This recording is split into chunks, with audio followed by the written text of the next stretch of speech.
Olá, gurizada da turma 90, professor Giovanni por aqui. Esse vídeo é para dar alguns esclarecimentos e auxiliar principalmente o pessoal do remoto e até o pessoal que vai mesmo no físico, para a gente se entender talvez um pouco melhor nessa terceira atividade aqui. Então, dando um pouquinho de introdução do que ela se trata, ela é então a nossa terceira parte e penúltima sobre radiciação, e aqui a gente vai procurar dar uma olhada em alguns problemas e algumas equações que aplicam a ideia de radiciação e, quiçá, a gente conseguir dar uma treinada um pouco mais leve nas técnicas que a gente tem visto. Vocês vão ver que não vão ser problemas, por assim dizer, mais difíceis do que aqueles que a gente viu até agora, mas ainda assim são problemas no sentido que a gente precisa saber resolver eles. Problemas, como vocês devem talvez saber já, eles são diferentes de exercícios e expressões porque eles têm um texto que tem que ser interpretado, entender o que tem que ser feito, a gente tem que ter uma estratégia de como resolver aquele problema. E é sobre isso que trata essa primeira parte aqui que vocês vão ler. Eu não vou ler nem falar sobre tudo que está escrito, vocês precisam sim ler o que está escrito aqui, do contrário não teria escrito. Mas, em suma, para vocês talvez poder ler com um pouco mais atenção e entendendo melhor do que se trata esse texto, ele fala sobre como resolver problema não é só saber bem o conteúdo, por assim dizer, né, a matéria escolar que a gente está vendo para saber resolver ele.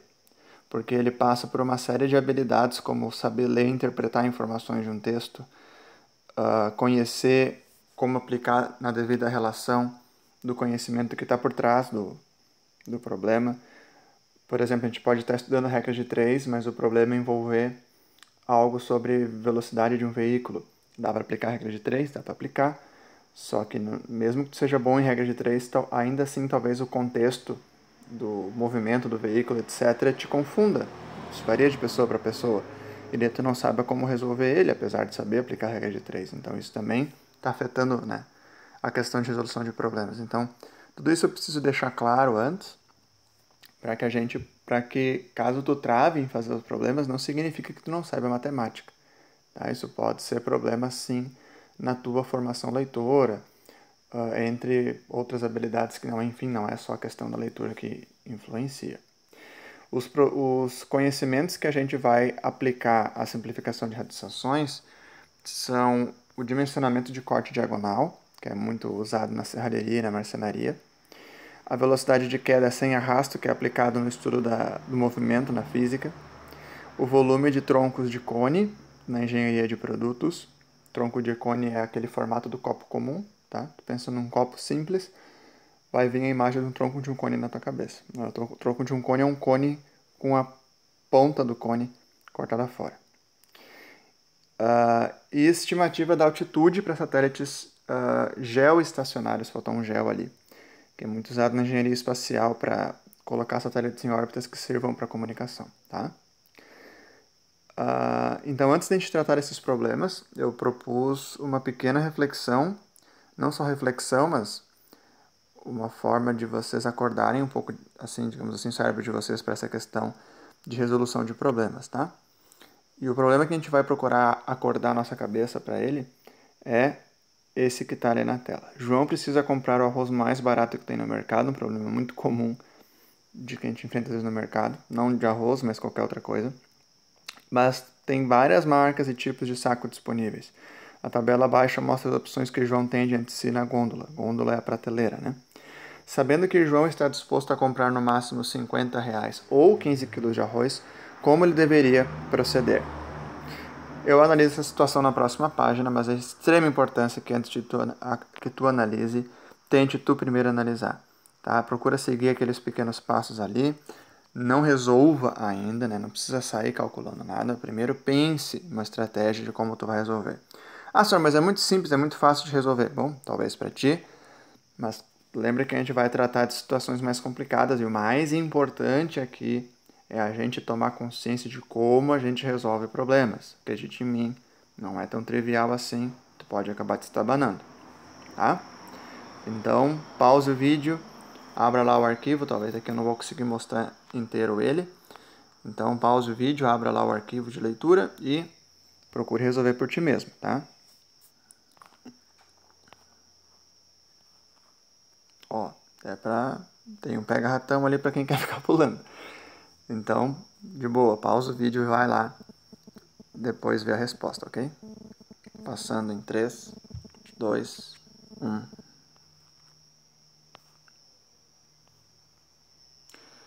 Então aqui está um relembrete do problema. E uma possibilidade de análise seria essa aqui. Qual o problema? Bom, decidir como proceder diante da compra do arroz, né? Com o mínimo de gasto e obedecendo os limites que foram postos. As informações úteis para isso é o preço do quilograma de arroz de cada marca, né? Quanto vale o quilo do arroz de cada situação, no caso, né? O que não tem pronto a gente precisa calcular, isso dificilmente tem pronto no mercado. Algumas informações estariam faltando. Por exemplo, se algum está para vencer, se todas as marcas são boas, se não há avarias no produto, né? Sei lá, tem uns 3 pacotes ali, mas os 3 pacotes estão para vencer, ou talvez estão rasgados, furados, então o que não tem informações suficientes para a gente pegar realmente tomar a decisão, tem que comprar a marca C. Não é aí que está o ponto, né? Então não tem informações suficientes, por assim dizer, para a gente tomar uma decisão bem segura. Pelo menos não que o comprador ali tenha colocado ali para nós. Então, calculado o preço do quilo de cada um, a gente pega lá o preço e divide pelo peso do saco, a gente vai ver que tem um ali que é bem mais em conta que os outros, tá?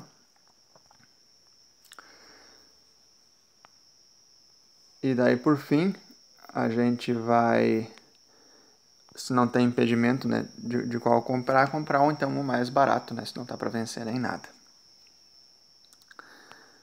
Agora a gente vai entrar em alguns problemas que envolvam radiciação.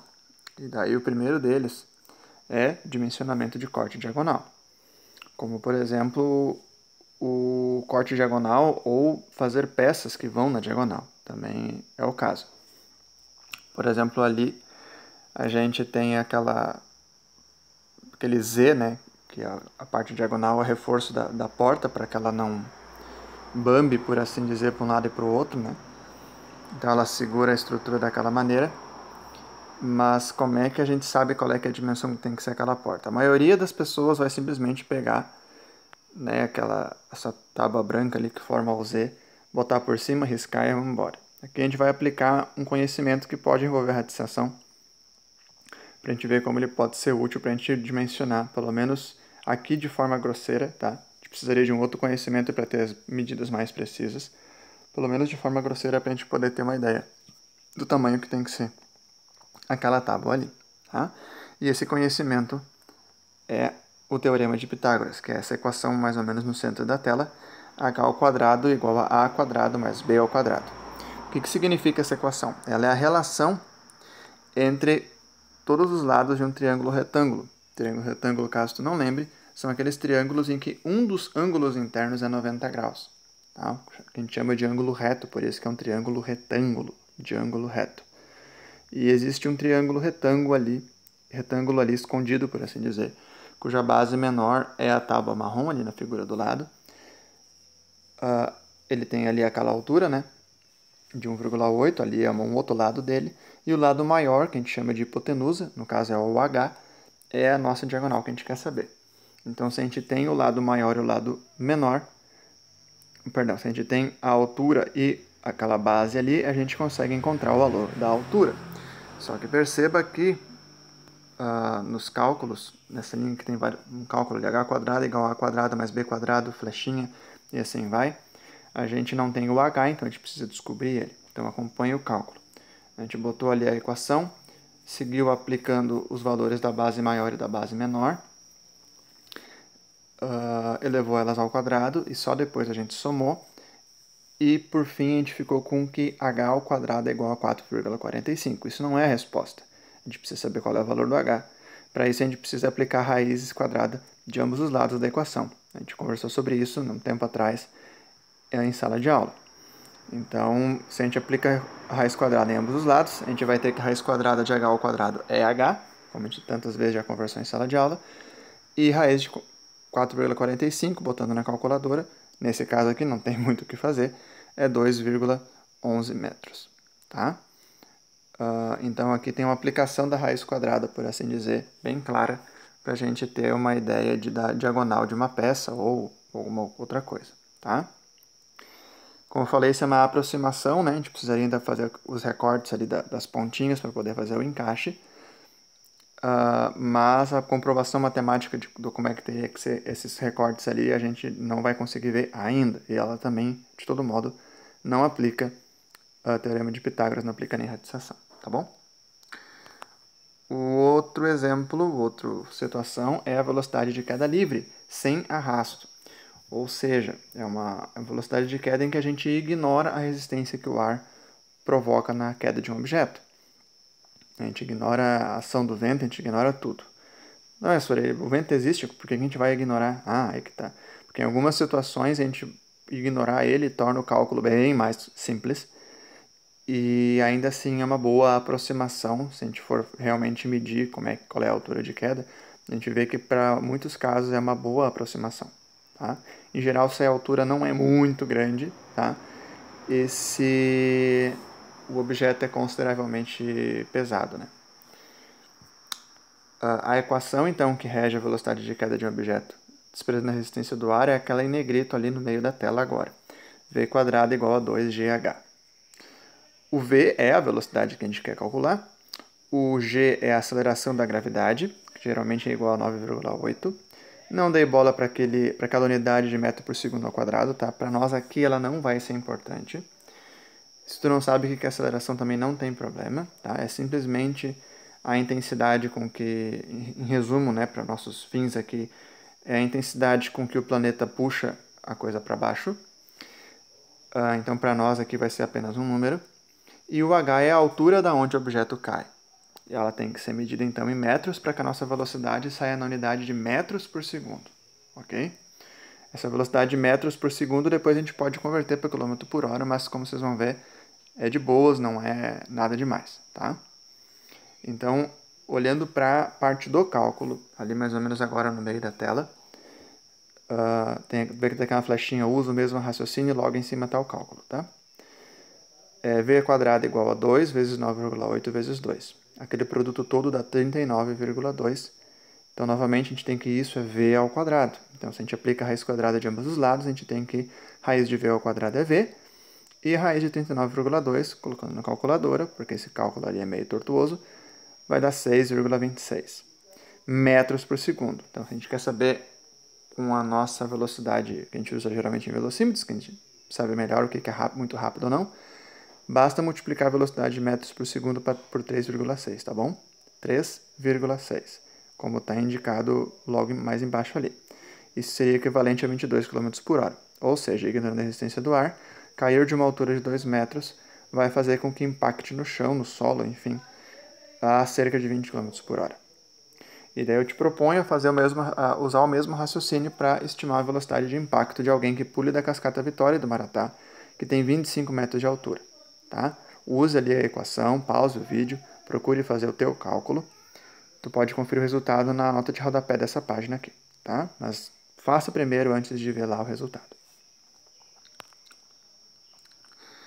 O terceiro caso é o volume de copo, como aquele ali do lado, tá? Isso é um tronco de cone. Você pode ver um cone em que a pontinha é recortada, por assim dizer. E o volume desse copo pode ser calculado de diferentes maneiras, mas aquele que usa apenas o diâmetro da boca dele, né? O diâmetro do círculo, lembra, é a medida de borda a borda passando pelo centro do círculo. Então a diagonal maior é o D maiúsculo, diâmetro da boca é o D maiúsculo, o diâmetro do fundo é o D minúsculo, e aquela tal de geratriz, que é o G ali na equação, que aparece dentro da raiz, é a medida do lateral ali do copo, né? Que ela vai descendo, por assim dizer.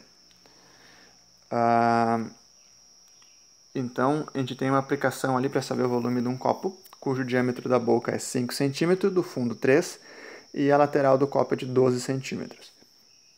Dessa forma, o volume dele pode ser calculado conforme a equação que a gente viu. Não vou ler tudo ali para... Né, leia você com calma. Minha leitura talvez pode mais confundir do que ajudar. Leia você com calma cada processo. Veja que primeiro a gente eleva os quadrados, depois a gente faz as multiplicações, né? Depois que a raiz está toda resolvida bonitinha, só daí a gente vai resolver realmente o problema, tá? E daí você vai ver ali que a gente usou fatoração ali no 575, na terceira linha. E por fim a gente vai chegar então à resposta de aproximadamente 190 ml, tá? Eu vou te colocar então o desafio de usar o mesmo raciocínio para estimar o volume de um copo com outras medidas, tá? De preferência usa valores inteiros para aumentar as chances de tu usar a fatoração, tudo bem? De preferência um copo que tu tenha em casa até com medidas, porque daí tu vai poder ter uma ideia melhor do se teu cálculo deu direitinho ou não, né? Ou pelo menos que tu saiba quanto cabe dentro dele. O último caso é a altitude de satélites geoestacionários. Aliás, não deixe de fazer esse último exemplo, tá? Para tu poder dar uma praticada melhor. O último problema que a gente vai trabalhar é com relação a altitudes de satélites geoestacionários.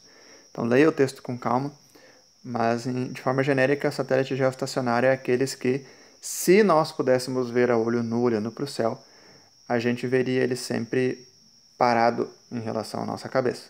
Tá? Então, a gente daria ele como mais uma estrela no céu. Tá? Ou seja, ele gira em torno da Terra com a mesma rapidez com que a Terra mesma gira em torno de si mesma. Então, ele vai parecer que está parado. Tá? Ele gira junto com a Terra, por assim dizer. Então, ali naquele link que está em azul, ali tem uma animação de como é que funciona. Até depois ali, se não me engano, tem uma... Ah, não, é nesse link mesmo, desculpa. Deixa eu confirmar. Não, não é. Aquele link é só como é que ele funciona, por assim dizer, caso as minhas palavras escritas ou faladas não te ajudem. E daí, aqui nessa nota de rodapé, tem o engenheiro Ricardo Freire, também tem uma simulação de como é que eles são postos em órbita, caso tu tenha curiosidade. Mas enfim, então voltando para o nosso problema. A equação que rege a altitude que ele tem que ser posto para ter essa característica, né, para ele parecer que está parado em relação à Terra, é aquela equação agora no meio da tela. G vezes M igual a W ao quadrado vezes, entre parênteses, R maiúsculo mais H minúsculo ao cubo. O que são todas essas letras? G é a constante gravitacional universal, cujo valor é aquele valor ali bem pequenininho, né? Vezes 10 a menos 11, é um valor muito pequeno. M maiúsculo é a massa do planeta, da Terra está ali do lado, aproximadamente 6 vezes 10 a 24, um valor bem grande em quilogramas, né? W é a velocidade angular do planeta, ou seja, a rapidez de rotação do planeta, a rapidez com que gira em torno de si. R é o raio do planeta, ou seja, a medida do centro do planeta até a borda. Para a Terra é aproximadamente aquilo dali, isso dá uns 6 milhões de metros, ou 6 mil quilômetros. E H é a altitude necessária para o satélite entrar em condição geoestacionária. Então, qual é a distância desde o nível do mar até onde o satélite tem que estar para ter essa característica de acompanhar a Terra, né? Então, perceba que com os dados acima e com radiciação a gente consegue estimar essa altitude. Então, eu apliquei ali os valores, cuidado que os números são bem feios, por assim dizer, mas vocês já viram na notação científica, devem poder acompanhar de boas o cálculo. Eu botei aqui na calculadora, quando vocês forem fazer o exemplo, vocês vão usar valores bem mais simplificados para a gente poder usar as técnicas de expressões com potência e raiz que a Cleide e eu passamos para vocês. Mas, olhando o cálculo aqui então agora, vocês vão ver que a gente primeiro botou todos os valores, só ficou faltando ali dentro do parênteses que é elevado ao cubo o valor do H. E veja que a gente deixou aquele parênteses quieto até tudo fora dele se resolver, por assim dizer. Então, primeiro a gente fez a multiplicação do g e do m e também elevou ao quadrado o valor do w. Depois a gente passou o valor do w, que é aquele 5,31. A gente dividiu ambos os lados por aquele valor, para ele poder sair do lado direito e aparecer no lado esquerdo como divisor. Resolveu a divisão. E depois a gente ficou então com a divisão ali, 7,4913 vezes 10 a 22, igual àquele parênteses grande. O próximo passo então não é eliminar o 6,37. O próximo passo é eliminar aquele ao cubo ali. E a gente faz isso tirando a raiz cúbica de ambos os lados. Então vai ficar que a raiz cúbica de 7,4 blá blá blá vai ser igual ao que estava dentro do parênteses, tá? Porque a gente aplicou a raiz cúbica de ambos os lados como uma maneira de simplificar a expressão. Tirando a raiz, então, a gente vai ter 4,2155 igual àquele tanto ali. Agora sim, a gente subtrai de ambos os lados o valor 6,37 para obter a resposta de 3,6 aproximadamente 10 vezes 10 na 7 metros, ou seja, cerca de 36 quilômetros de altitude. Tá? Então, o satélite precisa estar a 36 quilômetros acima do nível do mar para atingir essa condição. Bom, agora é a parte das atividades de vocês. Tá? Então, pause o vídeo, volte em algum, se algum não ficou claro para ti, tu pode voltar também depois, quando estiver fazendo essas atividades ali que tem mais para baixo. Tá? No primeiro dia, vocês vão fazer essa atividade A ali. Que atividade é essa? Vocês vão aplicar algumas ideias de pesquisa na internet, que eu duvido que todos vocês saibam usar ela apropriadamente. Então, primeiro o problema é com relação a fontes de pesquisa, que fontes de pesquisa é importante que a gente saiba usar ou não, e como a gente usa o Google, e essas informações vocês vão encontrar dentro daquele link ali que está colocado na tal de lista branca de sites que eu fiz já há muito tempo atrás, mas eu andei revisando e ela está atual, por assim dizer. Depois de ler essa lista branca com bastante atenção, fazendo anotações que tu precisa fazer, tu vai fazer um texto explicando nas tuas palavras como é que são usadas cada uma das equações expostas neste material, tá? Ou mesmo variações delas. Tá? Teorema de Pitágoras, velocidade em queda, cálculo de volume e altitude de satélite geoestacionário. Tu dá bastante detalhe quando tu for escrever esse texto nas tuas palavras, eu saliento, não é para copiar nada na internet, tá? E também não é para pegar um parágrafo da internet e mudar uma palavra aqui outra, tá? Eu também vou descobrir, isso não é nada importante para o teu cérebro, para o teu crescimento pessoal. Escreve nas tuas palavras, escreve torto, mas nas tuas palavras, tá? Pode ser digitado também, não tem problema, mas é importante que seja nas tuas palavras. Se vocês continuarem no colégio ano que vem, eu vou xaropear bastante vocês com isso, inclusive, em Física e Química. Enfim, dê detalhes sobre as informações necessárias para calcular, tá? E também outros exemplos em que elas podem ser úteis, desses conhecimentos ali. Não procura nada aqui, tá? Porque não tem muitas coisas sobre isso. Primeiro, penso de forma lógica, porém, de que maneiras aqueles conhecimentos podem ser aplicados de alguma forma. E só depois, então, tu pesquisa na internet. Não seja preguiçoso, o importante aqui é a musculação cerebral. No segundo momento, no segundo dia, a gente vai usar então as equações de maneira similar a que a gente fez ali nos exemplos. Tá? Deve ser entregue aqui nessa postagem tanto a primeira parte, atividade A, quanto a atividade B juntas. Pode ser em arquivos separados, não tem problema, tá? Então aqui estão uma série de 6 exercícios, se eu não me engano, em que aplicam as ideias ali. Eles estão em ordem de complexidade, tá? E qual conhecimento tu precisa usar em cada um deles é tu que tem que identificar, tá? Como tu vai calcular, como tu vai proceder. Como eu falei lá no início, são resoluções de problemas, então tu precisa traçar uma estratégia direitinho de como é que tu vai fazer, como é que tu vai calcular, etc, etc. Tá? Então tem algumas dicas também ao longo de alguns exercícios. Leia com bastante atenção, dúvidas, entre em contato, mas da minha parte era isso. Até mais, gurizada, e bom trabalho.